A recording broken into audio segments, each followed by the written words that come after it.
విదేశీయుడి చేతిలో ప్రాణం పోసుకున్న ఓ చిన్న ఆలోచన 130 ఏళ్లుగా మన దేశం మీద విశేష ప్రభావం చూపిస్తోందంటే నిజంగా ఆశ్చర్యం కలకమానదు. కానీ ఇది నిజం. ఆ విదేశీయుడి ఆలోచన పేరే భారత జాతీయ కాంగ్రెస్. ఆ సేతు హిమాచలాన్ని ఒక్క తాటిపైకి తెచ్చిన పార్టీ, ఏకఛత్రాధిపత్యంగా ఏలిన పార్టీ ఇప్పుడు ప్రతిపక్ష హోదా కూడా బలం చాలనంతగా బక్కచిక్కిపోయింది.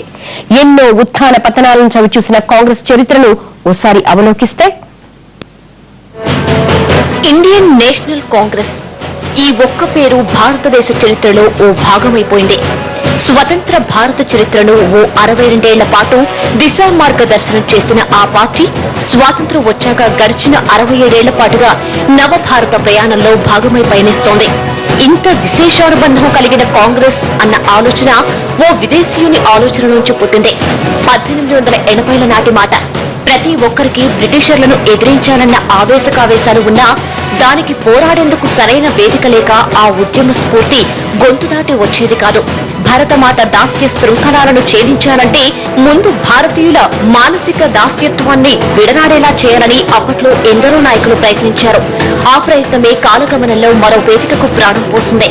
భారతీయుని రక్తంలో రగులుతున్న విముక్తి పోరాటాన్ని మరింత ప్రజ్వలమైంది. రవి అస్తమించిన బ్రిటిష్ సామ్రాజ్యానికి పడమటదారిని చూపే స్వతంత్ర ఉద్యమానికి ఊపిరిలూదింది. ఆ ఉద్యమం పేరే Indian national Congress. Indian national Congress పుట్టుక దేశ చరిత్రలో ఒక మహోజ్వల ఘట్టం. శతాబ్దాల మౌనాన్ని వీడి ప్రతి ఒక్కరి గుండెల్లో చైతన్య స్ఫూర్తిని రగిల్చిన విప్లవ గీతిగా నేషనల్ కాంగ్రెస్ భారతీయులందరినీ ఏకతాటిపైకి నిలిపి ఐక్యతా శక్తిని ప్రపంచానికి చాటి చెప్పిన పోరాట వీచిగా నేషనల్ కాంగ్రెస్ భారతమాత నుదుటిన స్వాతంత్ర తిలకాన్ని దిద్దేందుకు 6 దశకాల పాటు పోరాట బాటలో ప్రయాణించి స్వాతంత్ర్యం సిద్ధించాక మరో 6.5 దశాబ్దాల పాటు నవ భారత పథంలో అడుగులేసింది. అలా ఆవిర్భావం నుంచి దేశ ప్రగతిలో కీలక భూమిక పోషిస్తూ వస్తోంది కాంగ్రెస్. కాంగ్రెస్ ఏర్పడింది ముఖ్యోద్దేశం భారతదేశానికి స్వాతంత్రం సాధించడానికి ఏర్పడింది. అట్లాగే భారత స్వాతంత్రోద్యమ కాలంలో వివిధ వర్గాల ప్రజల్ని, అనేక ఇతర సంస్థల్ని, జాతీయవాద సంస్థల్ని కలుపుకొని కాంగ్రెస్ నాయకత్వంలో భారతదేశంలో స్వాతంత్రోద్యమం జరిగింది. అప్పుడు పరిస్థితిని బట్టి ఆ కాంగ్రెస్ పార్టీకి స్వాతంత్రం తెచ్చిన పార్టీగా, స్వాతంత్రం కోసం ఉద్యమించిన పార్టీగా ప్రజలు బ్రహ్మరథం పెట్టారు. 1857లో రగిలిన తొలి స్వాతంత్ర సంగ్రామ జ్వాలలు అప్పటికి ఇంకా గిరిజన రైతుల పోరాట రూపంలో వెలుగుతూనే ఉన్నాయి. దీని ప్రభావంతో చిన్న చిన్న ఉద్యమాలు చెలరేగినా వాటిని బ్రిటిష్ పాలకులు ఆదురుని అంతం చేసేసేవారు. ఈ నేపథ్యంలో బ్రిటిష్ ప్రభుత్వంలో వ్యవసాయ కార్యదర్శిగా పదవీచ్యుతుడైన అలన్ ఆక్టేవియన్ హ్యూమ్ జాతీయ కాంగ్రెస్ ను ఏర్పాటు చేసే ఆలోచన చేశారు.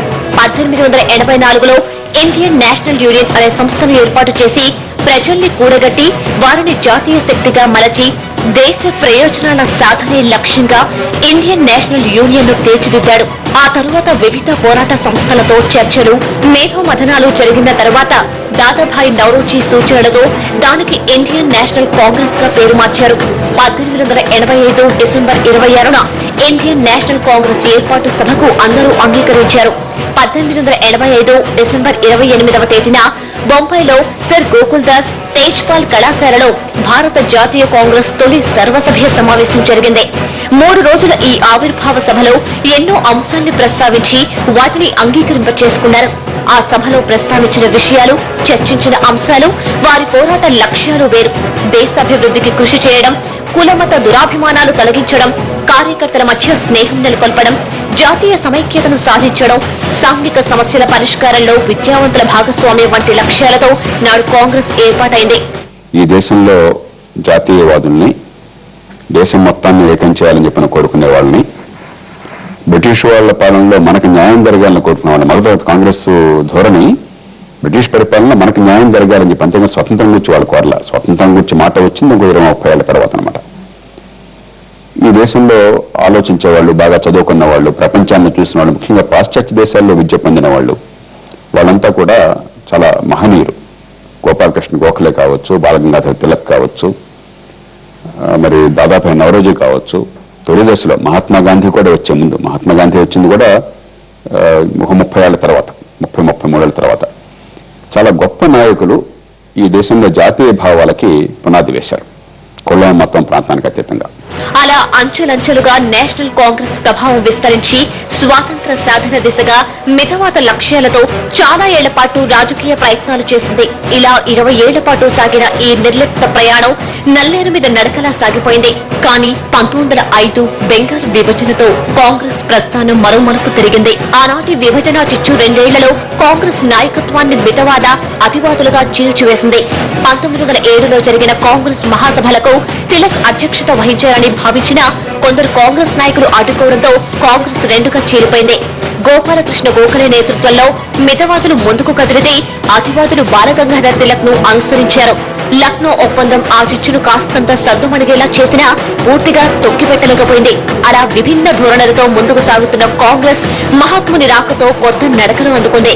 అదే మితివాదులకు భిన్నంగా స్వతంత్ర పోరాటాన్ని అహింసా మార్గంలో ముందుకు నడిపి ఈ పోరాటంలో అన్ని పార్టీలను ఇండియన్ నేషనల్ కాంగ్రెస్ గొడుగు కిందకు తెచ్చిన ఘనత గాంధీదే. ఆ తర్వాత గాంధీ శకం అడుగుపెట్టిన తర్వాత 30 ఏళ్ల పాటు, దాదాపు 30 ఏళ్ల పాటు స్వతంత్రం కోసం సామాన్య ప్రజలు లేఖం చేసే ప్రయత్నం. అప్పటిదాకా మేధావులు, మధ్యతరగతి, పట్టణవాసులు వాళ్ళ మధ్య మాత్రమే చర్చలు ఉండేవి. మహాత్మా గాంధీ శకంలో ఇదొక జాతీయ పోరాటంగా, సహాయ నిరాకరణ ఉద్యమం కావచ్చు, లేకపోతే క్విట్ ఇండియా ఉద్యమం కావచ్చు, ఉప్పు సత్యాగ్రహం కావచ్చు, సామాన్య ప్రజలందరినీ కూడా లక్షలాది మందిని దీనిలో కలిపేసి నిజంగా జాతి నిర్మాణం చేసింది బాపు. మహాత్మా గాంధీ లేకపోతే స్వతంత్రం వచ్చిండేది, కానీ భారతదేశం ఒక జాతిగా మలగడం సాధ్యమయ్యేది కాదు. ఆయన జాతిని ఏకం చేశారు. 1919లో గాంధీ పగ్గాలు చేపట్టాక నేషనల్ కాంగ్రెస్ గమనమే మారిపోయింది. ఆ తరువాత జరిగిన లాహోర్ సభలో సంపూర్ణ స్వరాజ్య నినాదం దేశమంతా మారుమోగిపోయింది. నాటి నుంచి వందే మాతర ఉద్యమం, క్విట్ ఇండియా ఉద్యమం, ఉప్పు సత్యాగ్రహం, సహాయ నిరాకరణ లాంటి శాంతియుత మార్గాలతో గాంధీ బాటలో అడుగులు వేసిన భారతీయ వీరులు తెల్లదొరల పీచమణచారు. అలా 90 ఏళ్ల సుదీర్ఘ పోరాటం తర్వాత 1947లో భారత్ కు స్వరాజ్యం సిద్ధించింది. స్వాతంత్ర ఉద్యమంలో భారతీయులందరినీ ఏకతాటిపై నడిపిన ఘనత కాంగ్రెస్ కే దక్కుతుంది. చిన్న మొక్కగా ఆవిర్భవించిన జాతీయ కాంగ్రెస్ మహావృక్షమై ఇప్పుడిలా 130వ ఏట అడుగు పెట్టేందుకు సిద్ధమవుతోంది. అసలు కాంగ్రెస్ పతనానికి కారణం ఏంటి? బ్రేక్ తర్వాత చూద్దాం.